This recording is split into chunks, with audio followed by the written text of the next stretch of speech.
Hello everyone, welcome to the course Geotechnical Engineering 2. So in this module number 5 and lecture number 7, we will be discussing on the pile groups. So before that, let us now look at the course outline once again.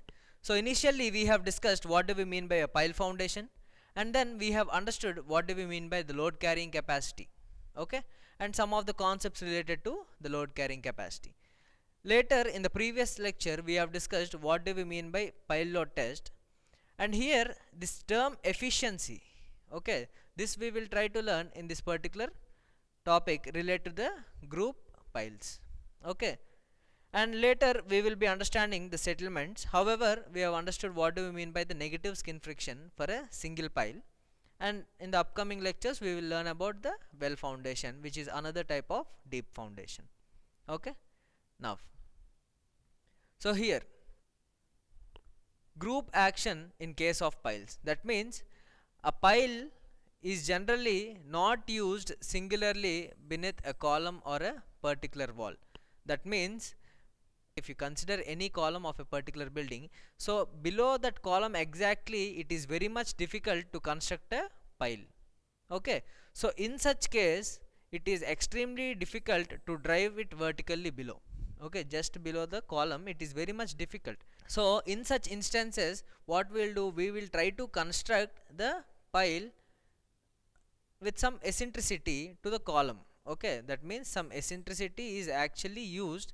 Let us say there is a pile in this manner, okay, and if there is a column here, imagine this is a column, so exactly beneath it if it is very much difficult, then we will construct some other pile somewhere beside with some eccentricity E, okay.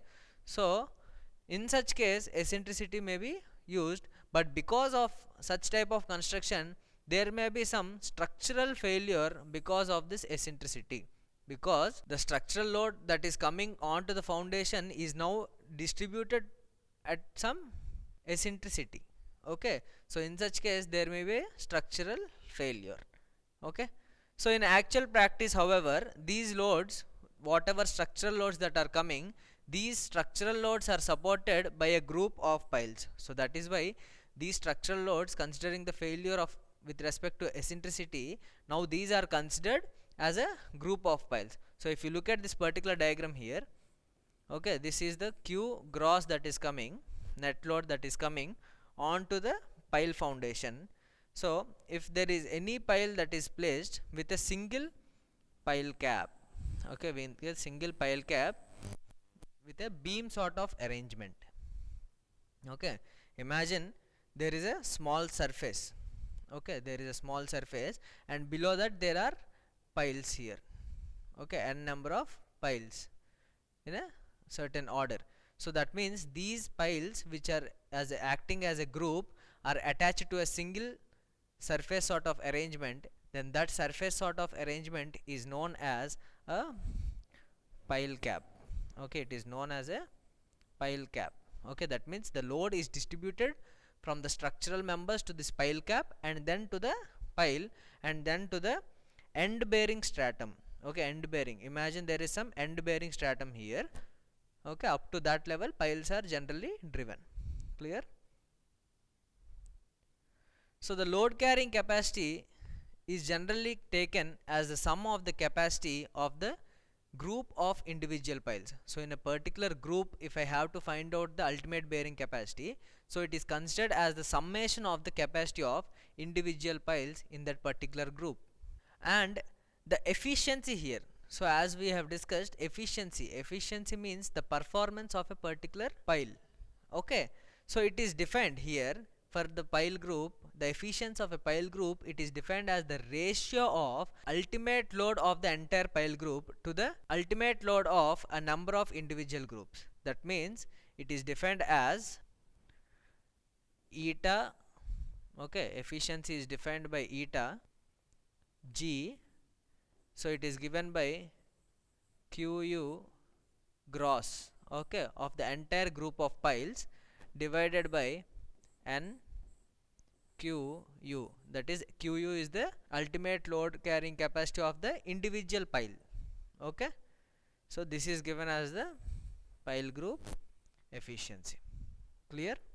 So this equation may also be written as eta g is equal to q g u by n, okay, by qu, okay, where qgu is the group ultimate load carrying capacity and qu is the individual pile ultimate load carrying capacity. Okay, so if you look at this particular diagram here, so if there is an individual pile that is supporting the entire structural load, then the zone of stress is somewhat in this manner. Okay, but if you consider a group of piles, then the zone of stress is in this manner. Here one thing you need to understand is that the spacing of this particular group of piles is also very much important, because if you place any two piles at a very shorter distance, the effect of load carrying capacity of one pile will influence the other. So that is why proper spacing must also be given, so that the load is actually distributed at a uniform rate to the ground level. Okay, so this is also known as a deeper zone of influence for end bearing shaft group. Okay, let us now proceed to the other one, that is pile group in case of gravel and sand.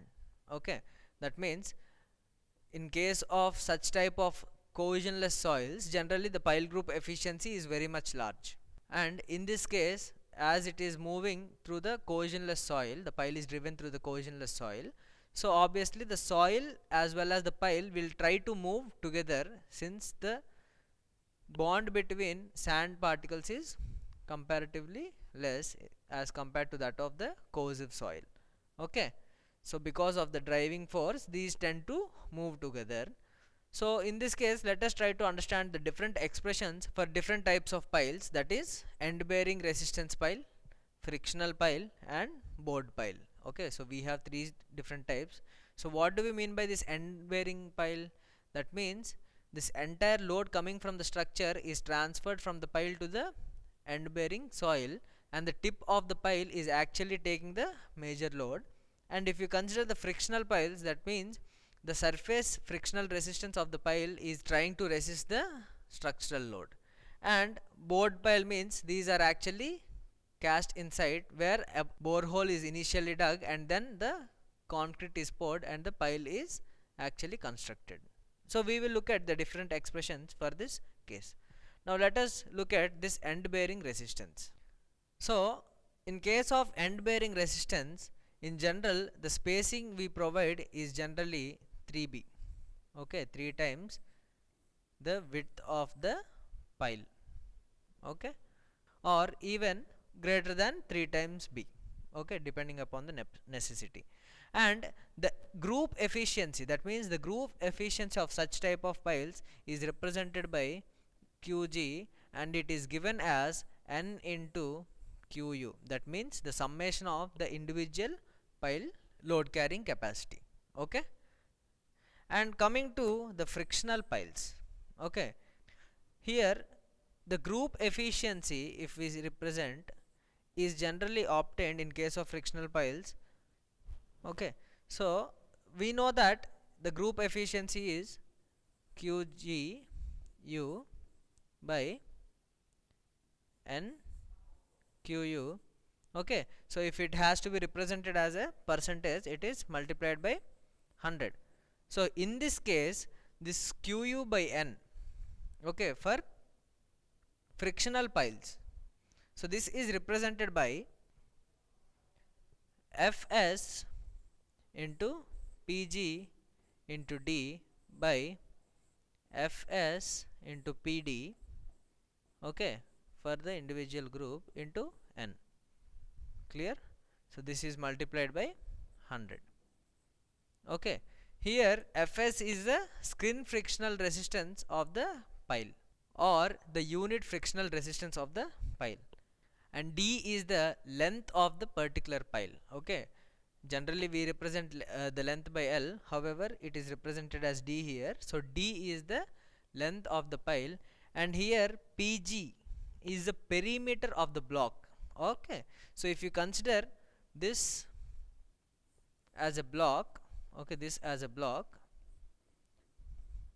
and below this there are say n number of piles. Let us say for time being these are 3 piles. Okay, so this diameter, okay, is the diameter of the block, and this diameter is the diameter of this particular individual pile. Okay, so when we require the perimeter of the block, means it is the pile cap or the region of this group of piles, and here this P represents the perimeter of this individual pile. So that is how the frictional piles efficiency is mentioned. Okay, and lastly coming to the board piles. Okay, so it is generally given by QU or QGU, okay, is equal to 2 by 3 to 3 by 4 times of this NQU. Okay, it is generally 2/3 to 3 by 4th of the NQU value that is observed in end bearing resistance. Clear? So this is the pile group as well as its efficiency in case of sand or gravel, that is cohesionless soil. Now let us look at the pile group in case of clay. Okay, so the ultimate bearing capacity is obtained by the base resistance as well as the shaft resistance of the entire block, that means the group of piles. Okay, so the group capacity of the block is now given by QGU is equal to QP into AP plus alpha C into AS in general.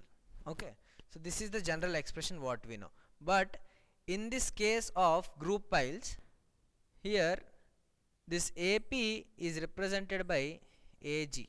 Okay, it is represented by AG, and this AS is represented as PG into D.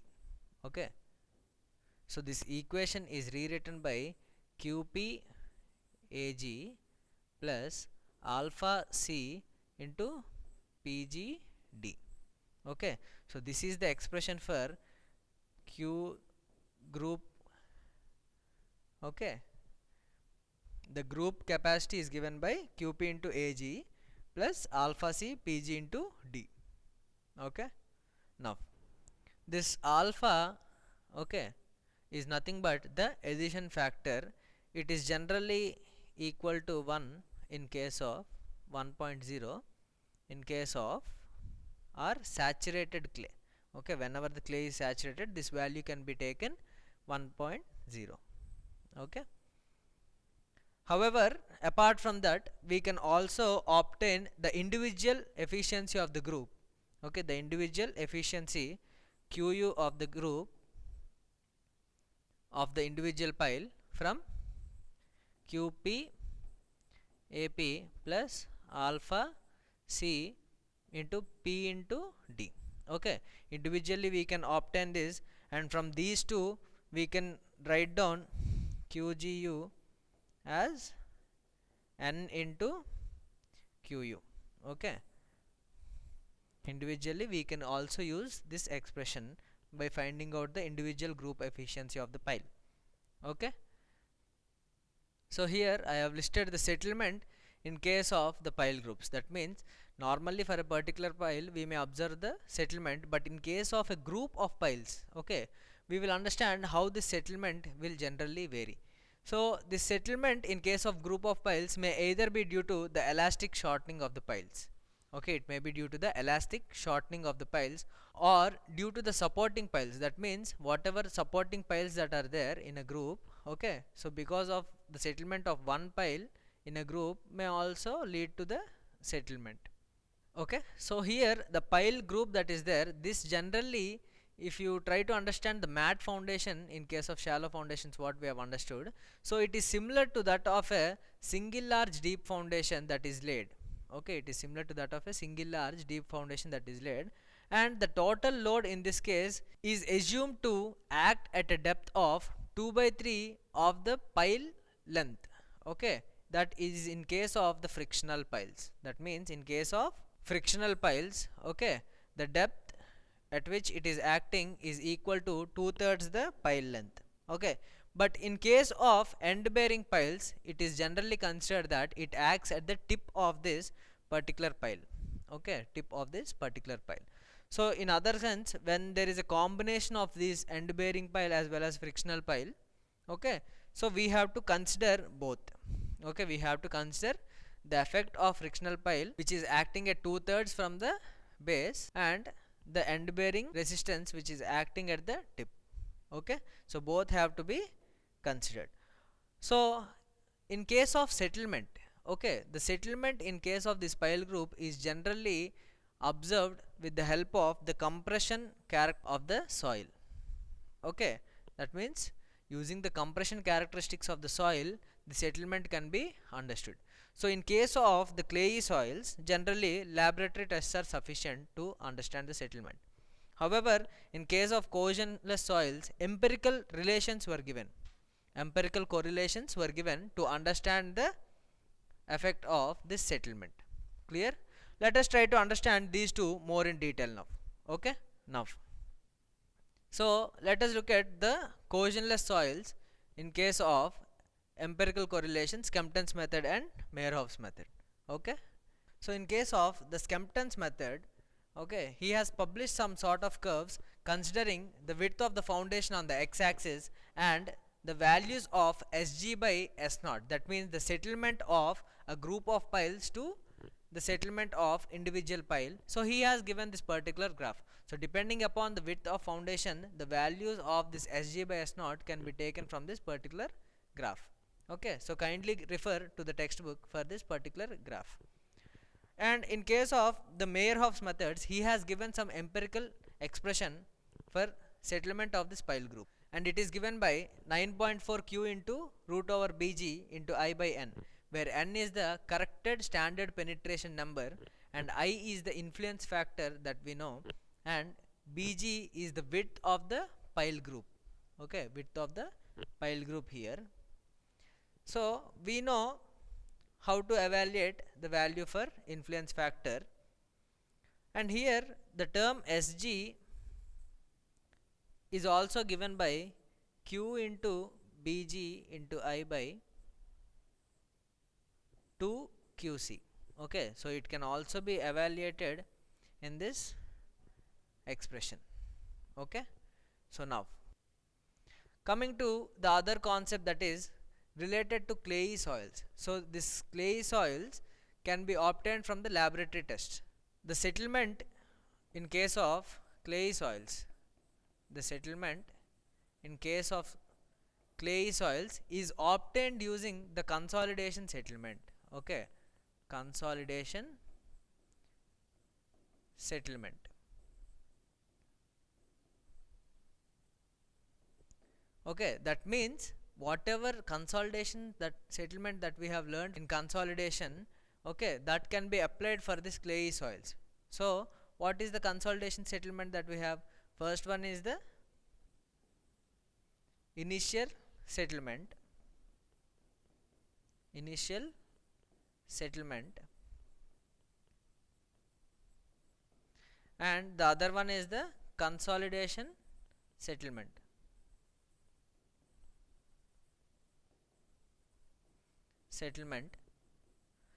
And this consolidation settlement will occur after a certain period of time, and the last one is the secondary consolidation settlement.